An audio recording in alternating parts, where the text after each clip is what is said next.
So hello, without any further ado, I would like to introduce our special guests for tonight who are going to talk to you as part of our View from the Riverbank series about natural flood management and in the Pennines.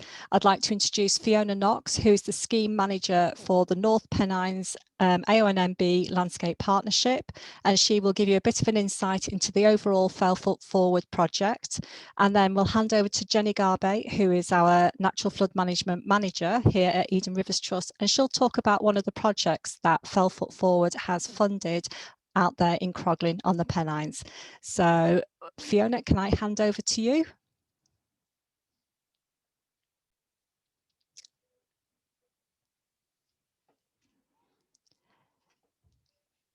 Sorry about that. That's perfectly fine.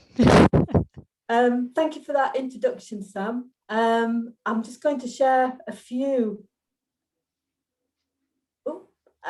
Just to let you know, Sam, I've got a message up which says that you've disabled my screen sharing. That's okay. It's been enabled now. You should be able to share your screen. Thank you very much.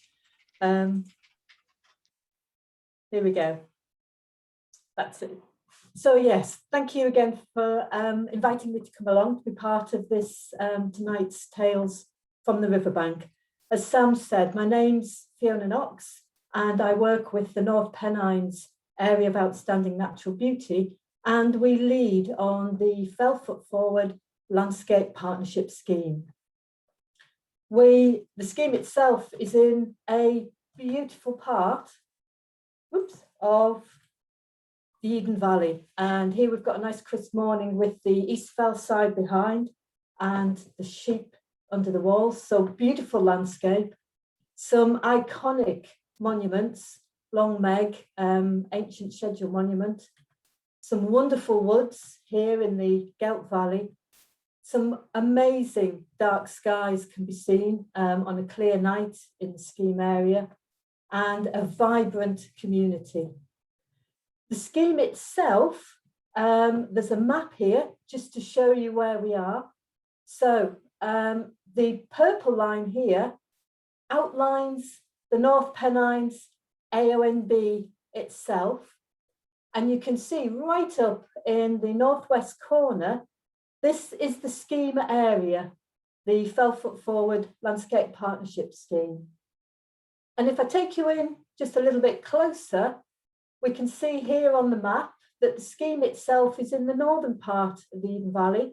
So we're starting up around Hallbank Gate, and we come all the way down through this little ribbon of villages, Castle Carrot, Cymru, Croglin, all the way down to Melmerby. And the scheme takes in the eastern fell side on the east, and on the west, we follow the line of the River Eden.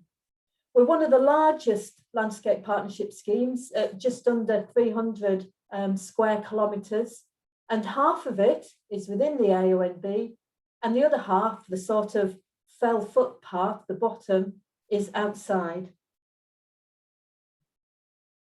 It is a true partnership. While it's led by the North Pennines AONB, it's delivered through a partnership. And here are just some of the partners that we work with, from Carlisle City Council and Eden District Council and Cumbria County Council, through to charities such as Eden Rivers Trust, Farmer Network, Woodland Trust, right down to local groups such as the Cumbria Vernacular Buildings Group and Kirkoswald Environment Group. So these are just some of the partners, and the majority of them are delivery partners, some of them sitting on our advisory board, which help to steer the work of the staff team. In the development period, we tried to pull together a vision for the Fellfoot Forward, and we did that with the community, and very strongly it was about connecting those Fellfoot communities and strengthening those ties and helping them to realise and work together for a shared slow landscape, one that is resilient, rich in wildlife, accessible, and that encourages that deep engagement with our natural and cultural heritage. Fellfoot Forward is a place to really switch off, recharge your batteries in this very busy world that we live in. What we'd like to achieve through the 4 years of the project is to support a resilient land management, to reveal and share stories from the past and the present. We will go some way to support the economic well-being, and that will mainly be through supporting our local tourism businesses to better know the place that they're offering to their visitor, and to share that knowledge with them and enthuse about the area, so that hopefully they will stay a little bit longer, spend a little bit more, and hopefully come back and be a responsible visitor. We'd also seek to be future fair. And this is about considering our actions today for tomorrow. And we're thinking about the footprint as we carry out our scheme. And we're working with Cumbria Action for Sustainability to help us really look at how we can reduce that footprint and support our communities to be more sustainable and aware of the climate crisis and small actions that can be taken. I must say that this scheme is possible through the funding by the Heritage Fund, the National Lottery Heritage Fund, who have given us £2.5 million towards this scheme, matched by our partners to take it up to £3.5 million. And the scheme itself has been running for a year now, from 2020, and will run through to 2024. So it's been a very strange first year, but we've tried to adapt, and a lot of our work has gone online, especially our engagement, and we've tried to crack on with some of the hard, sort of more capital works that we've been doing. Some of which in our 3 programmes that we have, and the first one, Conserving and Restoring, a few highlights for you. Working with Eden Rivers Trust, we've been doing a lot of work on re-wiggling of becks and slowing the flow. And I know Jenny's been working hard on re-wiggling of the Cairn Beck, and that work's gone incredibly well. We've been doing some smaller slow the flow work in some of the other catchments, but importantly at Croglin, centred around Townhead Farm, we've done an awful lot of tree planting, riverbank protection, and also putting in some kested hedges as well. But I know Jenny will probably talk more later in the session about that work. One of our partners, RSPB, up at the Geltsdale Reserve, have been trialling grazing of their cattle without fences, where we funded them to put on electronic collars, which allows them to manage the cattle so that they graze in a sort of a mosaic pattern, creating the habitat that's especially needed for black grouse in that reserve. We're also funding the farmers within the scheme area to restore and plant hedges, woodlands and scrub, and really help to progress their regenerative farming practices. We're also hoping to remove 2 scheduled ancient monuments from the at-risk register. That is Kirk Oswald Castle, where the final tower is in a very poor state, and we're hoping the consolidation work there will mean that it will stand for at least another 100 years. And also just managing the visitor pressure at Long Meg, so that we can help remove some of the cars that actually come and park on the scheduled monument itself, and give the visitor a better experience, free of cars, with a lovely gentle walk into the site. One of our other programmes, Engaging and Training, again, a few highlights from there. We're working with farmers and their families to help them manage through this period of change. So quite a few training opportunities for them there, and learning and better understanding the new sort of schemes that will be coming online. We've been creating exciting learning opportunities for our young people and families. And again, in partnership with ERT, working with Tanya, their education officer, we've been offering some great opportunities for some of the local primary schools to, before lockdown, come out and actually get hands-on with their local rivers and think about how they can help in the conservation and awareness on looking after their local river. And Tanya's going on now to do more work in school grounds and also with local communities as well. We have a community archaeology and local history project called Uncovering the Past, and this is just about to launch for the next 2 years. And we have an online launch on April the 29th at 1 o'clock. And if you visit the North Pennines AONB partnership website, you can get information about that there.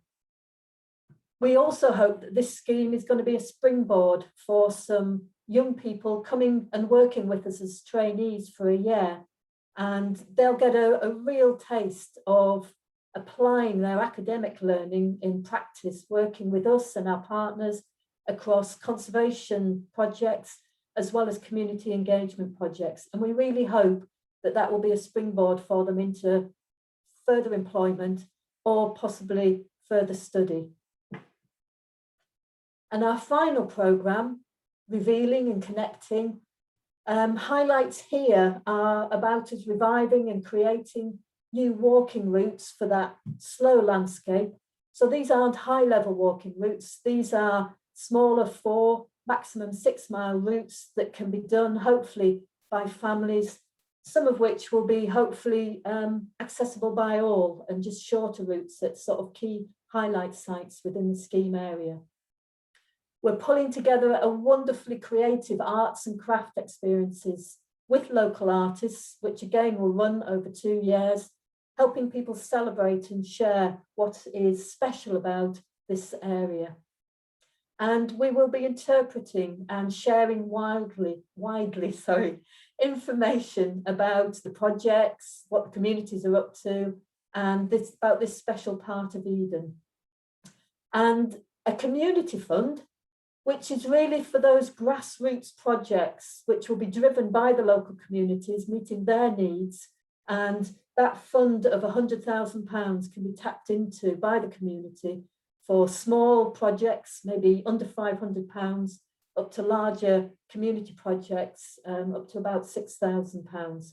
And we have our community engagement officer, David Coverdale, who's helping those communities work through those projects.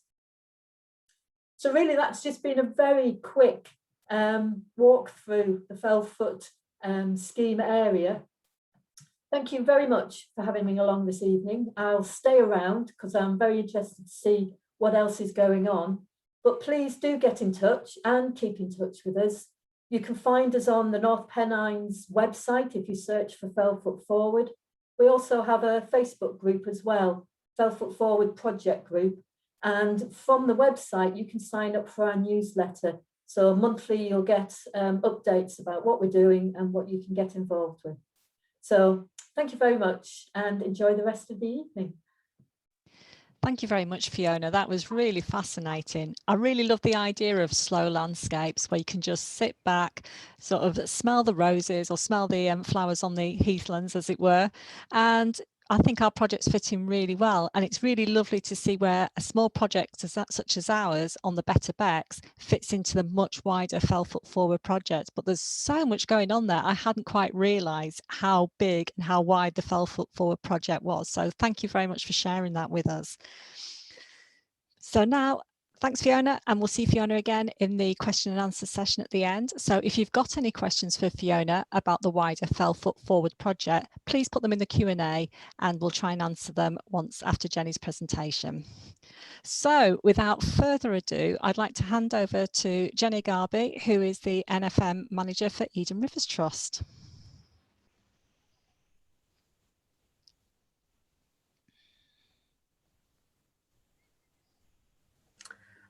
So hi everyone. Sam's already done the introduction, but I'm Jenny. I'm the Natural Flood Management or NFM Manager at Eden Rivers Trust. So I'm just going to be talking today about the NFM work that we've been doing in the North Pennines area. But first, just a little bit of a background on NFM and what we mean by it. So NFM measures aim to restore or mimic natural functions in the river and the wider catchment. The aim of this is really to slow the rate of runoff into rivers and therefore slow the rate that it travels downstream, both in terms of speed and volume. So this can be done by one or a combination of various different means. So first of all, by slowing the water. this, so it can be either in the channel or in the landscape. So first of all, so that can be, for example, by doing leaky dams. So that's what the video is showing at the minute.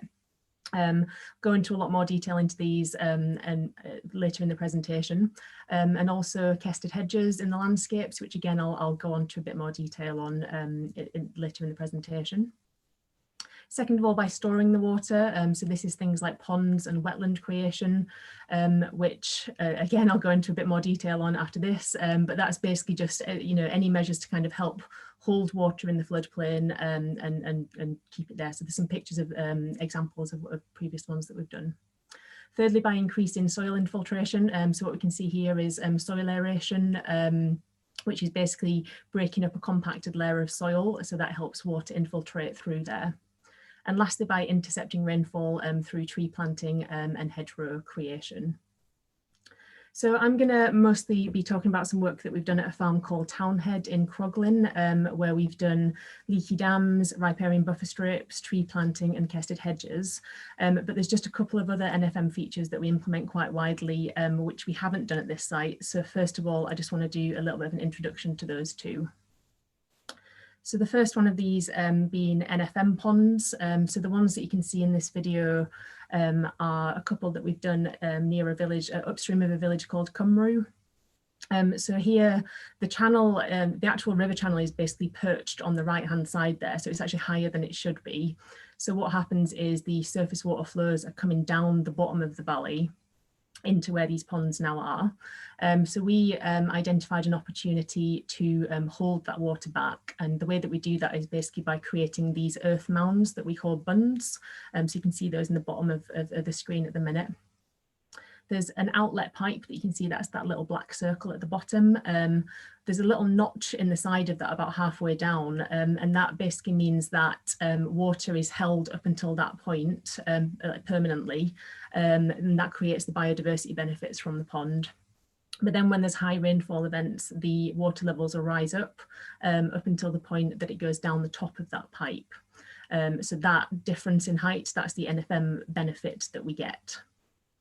These were only finished last year, so there's still quite a lot of earth that you can see. Next of all, going on to the river restoration site that's already been mentioned. I won't go into too much detail on this because the last presentation was all about restoration. But what you can see here is on the left-hand side is the original straightened channel. So that would have been straightened maybe 100, 200 to 200 years ago to create more room for agriculture. So the straightened channel means that the water is travelling downstream much faster. So what we want to do is put the meanders back in to slow the rate of that of the flow going downstream, and also helps create more space, to hold the volume of the water in there as well. We included features such as riffles, bars and pools, which help create in-stream habitat, and also put in some ponds in the floodplain just to help create more space and more volume for the water to be held.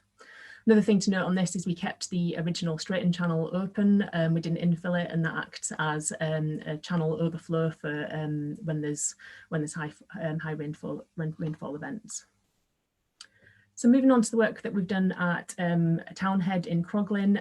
As a bit of a background, Fiona's already mentioned it, but we're currently working on this Fellfoot Forward project, which is a landscape partnership project with the North Pennines AONB, which aims to implement NFM in key areas.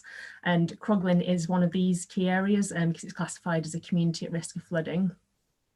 The work that we've done here shows a really good example of how multiple NFM measures can work together. First of all, I just want to show you a bit of a map of the site just to get your bearings a little bit before I jump into the detail. So you can see Croglin village down in the left-hand side there. There's a small river that comes into Croglin from the north. This is called the Croglin Beck, which the cursor is pointing towards now. So what's happened is it basically gets to that point where the cursor is now, and the river should go across the field, but historically it's been diverted to take a right-hand turn and then a left-hand turn. So what happens is the water gets to that point, and then in high flow events, the water levels got nowhere to go, so they spill out onto the road and then come down into the village. So what we did was we looked at the catchment area and looked for opportunities to help slow the water down and store it in the landscape, just to reduce the speed that it gets down there. So we've implemented a series of leaky dams. We've done quite a large riparian buffer strip and a lot of tree planting. We've done some kested hedgerows, and there's a couple of other areas there that we've done that I won't go into too much detail on, but basically there's an area where there's a spring comes up that we've fenced off. So moving on to the first NFM measure that we've put in. Moving on to the leaky dams. So as I said, we've put a series of 11 leaky dams in on this stretch of river. For anyone who's not familiar with leaky dams, they're basically logs that we put across the river, which in high flow events can temporarily hold water behind them and help spill water onto the floodplain to create some extra storage. So they're always set above the base flow of the river. You can see quite a good example in that picture. The reason for that is so that the fish movement and sediment, fish passage and sediment movement is not impacted on. They're strategically placed in places where they're going to get the most benefit, where there is an area behind them to back the water up in. There's different types that you can see in the pictures that are being shown. The reason behind the different types is really only to do with the material that was cut down and used at the site. So there's can have different ones, from very brushy ones to just straight logs across the channel. The trees are always cut from the site, well, where possible, and this area, the area that we put them in, is a newly fenced off area, so there's no livestock access. So that means that we're not ever going to inundate any good agricultural land. It's also important to note that one of these on the run is going to have quite minimum impact, but a few in a row has been shown to have much larger impact in reducing downstream flood risk. In terms of monitoring, we haven't done any at this specific site, but there's a lot of national research going on to show their effectiveness.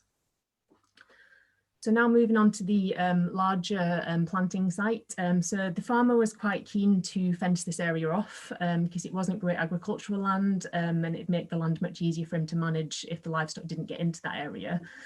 So we suggested fencing the area off and planting it up, which he was quite happy with, and he could also get payments for this through the countryside stewardship scheme that he was going into. The benefits of fencing the river are mostly to do with improving the water quality, because by fencing it, it eliminates the livestock poaching and therefore eliminates the reduces the fine sediment input that goes into the channel, and also allows a little bit of natural regeneration of the area. The benefits of the tree planting from an NFM perspective are increased infiltration, an increased roughness of the land, which helps slow that overland surface water flow if there is any. And also there's a lot of biodiversity benefits that go alongside the tree planting from a wildlife perspective. So there's 1.8 hectares of planting here with about 1,000 trees. There's 19 different species, which I'll not reel them all off, but they're all native broadleaves, mostly aspen, alder, willow, hazel, rowan, hawthorn and blackthorn, but obviously a lot more species in there as well. You'll see on the you'll see from the footage that a lot of them are planted in kind of clumped areas. The reason for this is to allow a bit of natural regeneration in between them and a bit of wildflower growth in between them as well there. So moving on to the kested hedge. So a lot of people might not have heard of a kest or necessarily know what a kest means. It's basically an earth mound, approximately 30 centimetres high, quite common in this landscape because in quite exposed areas it can provide extra shelter for the livestock. And from an NFM perspective, they can be used to intercept surface water flows. This was quite a key location for us because when we did desktop surveys on some computer software called GIS, we can see the surface water flow paths in the landscape. So it shows us where the best place to break that surface water flow is before it gets to the river. So, but because it's only a desktop survey, it's never guaranteed. So never guaranteed to be 100% accurate. So we always need to ground truth that. It's only really when we got the drone up that we could actually physically see these surface water flow paths that you can see in the footage there. So there's two predominant flow paths that come through. So it shows a brilliant place for us to intercept that. The kested hedge is about 100 metres in length, 640 hedge plants, 60% of those are hawthorn, the rest are made up of blackthorn, hazel, guelder rose, field maple and dog rose. We trialled not planting the hawthorn in spiral guards in effort to reduce cost and plastic, but unfortunately the rabbits have had quite a good go at them. You can see that they've dug into the kest as well, so we have since gone back and put all of them into the spiral guards. So I'm going to stop talking a bit and let the farmer talk a bit. So I'm Jim Campbell. Took Townhead on about 18 months ago. A neglected farm, has been neglected for the past 20 years. So we did a farm walk and we identified areas that we could give over to wildlife and conservation, and areas we could improve on the farm. So working with Eden River Trust, we've identified Croglinbeck, is it Croglinbeck? And we've incorporated some leaky dams, put some trees we've planted on the bank to stop some of the subsidence, you can see. Commercially, to me, it's not worth a great deal. So we're not going to impact on our stocking numbers too badly. We've improved just the logistics of moving sheep around the farm, good strong stock fences. We've left a watering hole for the sheep to get out, and incorporate a new kested hedge, which in time will give us a good shelter belt for the sheep. It's a very exposed field. We suffer from the helm wind, although it's not on today. So it just adds something for the sheep without us having to reduce our numbers. So it ticks a lot of boxes.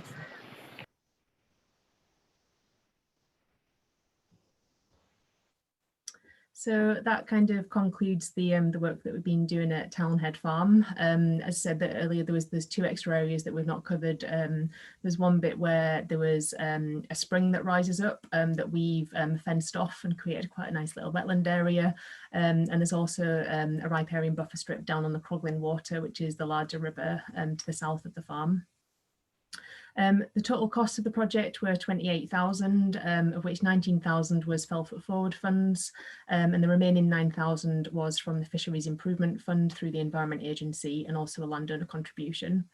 So it's a good opportunity to just say a big thanks to the funders, because otherwise projects like this can't happen. We'll be working in this area for about the next 2 years, and we've already got some more exciting projects in the pipeline, including a Stage 0 river restoration project, some more ponds and some more riparian buffer strips, and hopefully many more. We're also currently looking at some more funding opportunities in this area to continue the work, because there's always a lot more that can be done.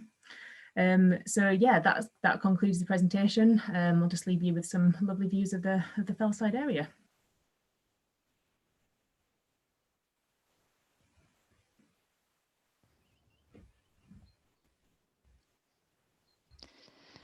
That's great. Thanks very much for that, Jenny. That's really interesting to see all the work that's going on there in Croglin. I'd like to invite the other panelists to come and turn their videos on and join us. I have to say the question and answers is looking very quiet at the moment. So if you've got anything you would like to ask the team, then we'd be really delighted to answer it. So please, if you go to the bottom of your screen and click on Q&A, you can write your question in there. So in the meantime, actually, Jenny, I've got a question for you. How do you determine which natural flood management measures should be used in a particular location? It very much depends on the area. So what we generally do is identify, first of all, the community at risk, at flood risk, and then we'll identify that. We'll then go down to kind of a farm level to kind of look at the best opportunities that we can get there. There's an awful lot of things that we can do on desktop surveys using GIS to identify the surface water flow paths, the flood zones. We can look at the gradients of the land, you know, and look at what existing land use is. So it's very much a case of a mix of desktop surveys and then going out to the farm itself and doing walkovers and looking at the land and seeing what various measures can be put in, really. And then of course working with the landowners and farmers to see what their they're happy for us to put in. I think that's really important because the farmers and the landowners do know their own land and know what's likely to work and not work there. They work on it every single day, don't they? So they're a really key source of information to help you make your decisions. Absolutely. Yeah, definitely. And in fact, that sort of leads me on to the next question. So Jenny, this might be for you, or I might bring in Michael, who is our new head of conservation. We've got a question from Judith saying, is this sort of work going to be included in the ELMS scheme? Okay, yeah. Hello, everyone. My name is Michael. I'm the head of conservation at Eden Rivers Trust. Yeah, good question, Judith. As there's quite a lot of uncertainty at the moment over what the new environmental land management scheme is going to look like. What we know it will include, most likely, is payments for storing carbon, for creating areas which we can hold up water and create natural flood management. So as we learn more through the test and trials that DEFRA are doing, we should learn more about whether these type of interventions will be paid for through environmental land management schemes. But it's very much looking positive that we'll be going down that route. That's really good news. And actually, just on a sort of farmer related question, Jane asks, what has been the reaction from other farmers in the area around Townhead? So I actually heard from Jim that there's basically a track that goes around that whole area, and he's told me that there's been a lot of other farmers said really good things about it, really positive things, and some of them have said and noted about the Kested hedge that way back in the day it used to be a hedge, so it's been nice to see that being put back in, and quite nice to see all the tree planting as well. So from what I've heard from the farmer, it's all been positive. That's really good to hear. Fantastic. Another question for you here, Jenny. Were there any aspects of the projects that were challenging for you? If I'm being honest, the Townhead project, not so much. I think as Jim said in his when he was doing his little interview, that it was quite a neglected farm as it was, so there was quite a lot of opportunity. So actually at that specific site there wasn't any particular challenges. I think NFM in general, there's more challenges in terms of bringing people on board with it and kind of getting the message across. But no, at this specific farm, it wasn't too challenging, luckily. That's good. I'm sure there's plenty more challenging places around the Eden that you can be working in. Yes, definitely. We've got another question here from Martha. Did you calculate how many NFM interventions were needed in order to make a difference to local flooding? Not necessarily at this site.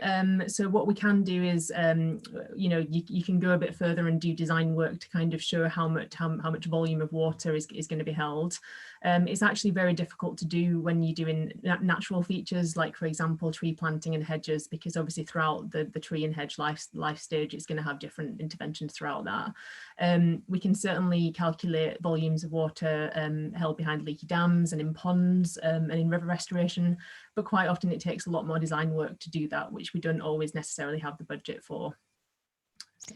But I think it's interesting you mentioned something about research that's going on nationally. They'll be looking at things like that. So I would assume that that sort of knowledge, when it comes through, you'd be able to use in future developments.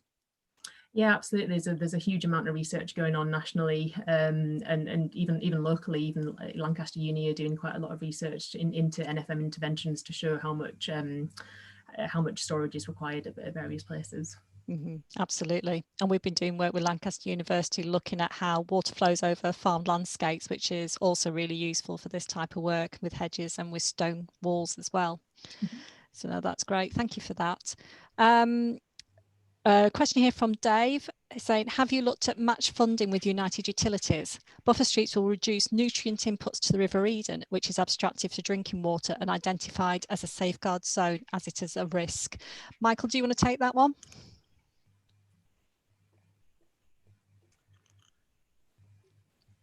Yeah, so we are working with United Utilities.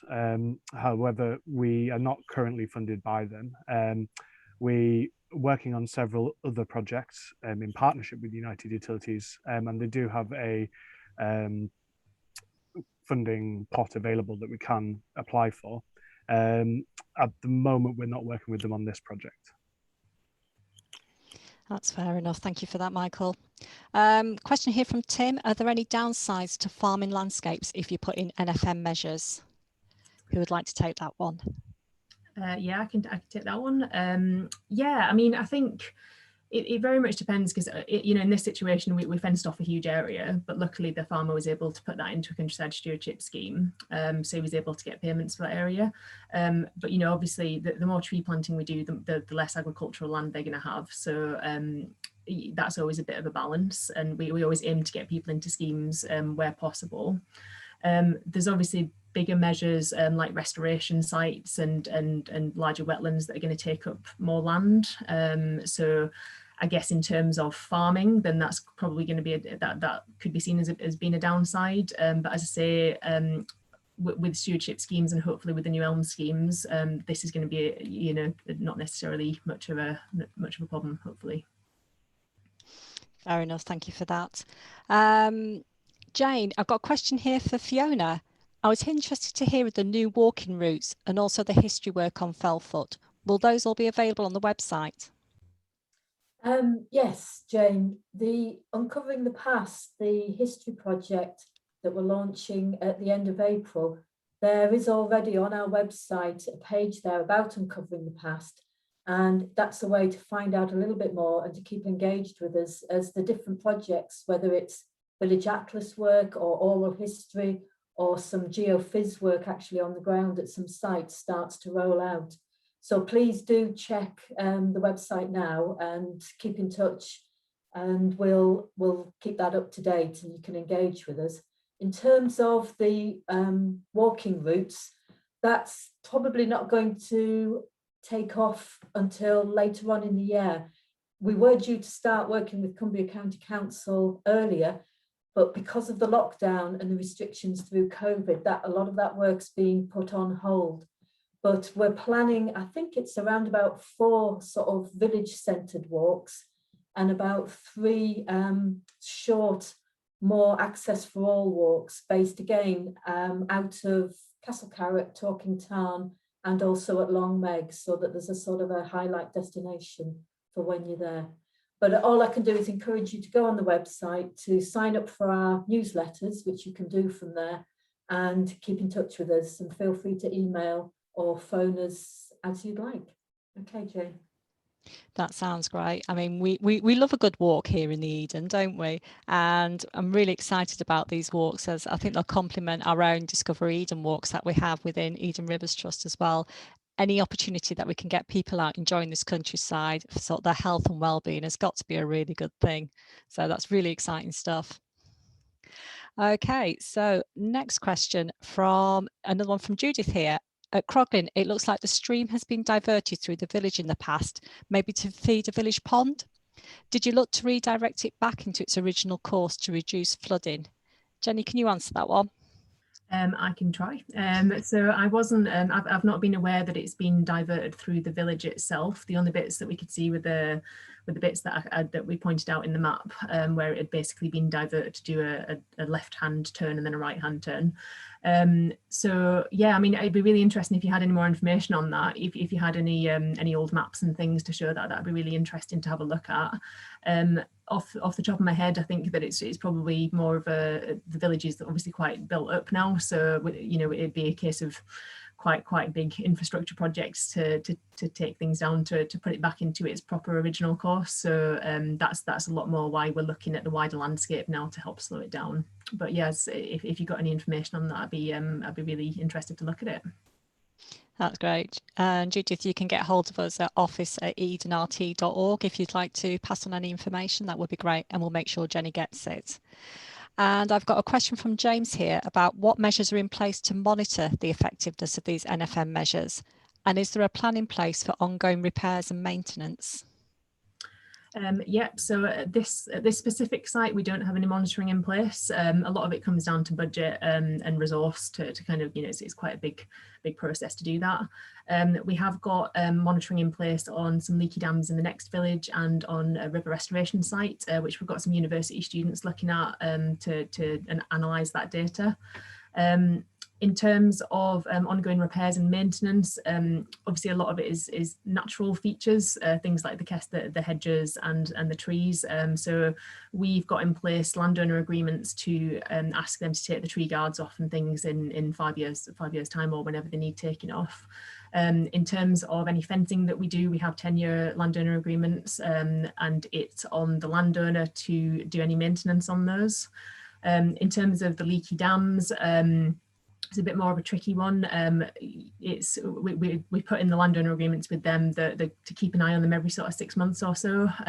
Sometimes a little bit of debris can build up behind them, so it's a case of us perhaps going back in once a year just to kind of to check on them and just kind of clear away anything that needs doing. I think what's good about that though is actually the maintenance is a lot lower than if it was a built structure or concrete or something like that, isn't it?